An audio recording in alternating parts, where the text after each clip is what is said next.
This is a hose, rubber hose is a part of the SF6 refilling devices. This is one head, and it's quite different. This is one head, and this is the second head, and this second head is connected to this adapter.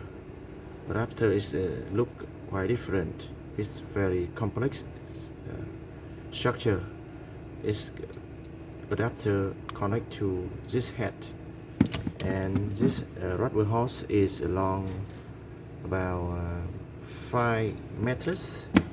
I think that is very flexible. I think this rubber, and the other is the one. This one is this one. This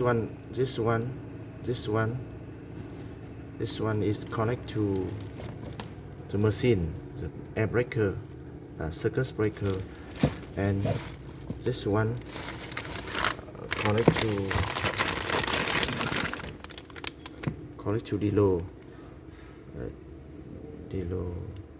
the metal, and the other put to hose or put to regulator.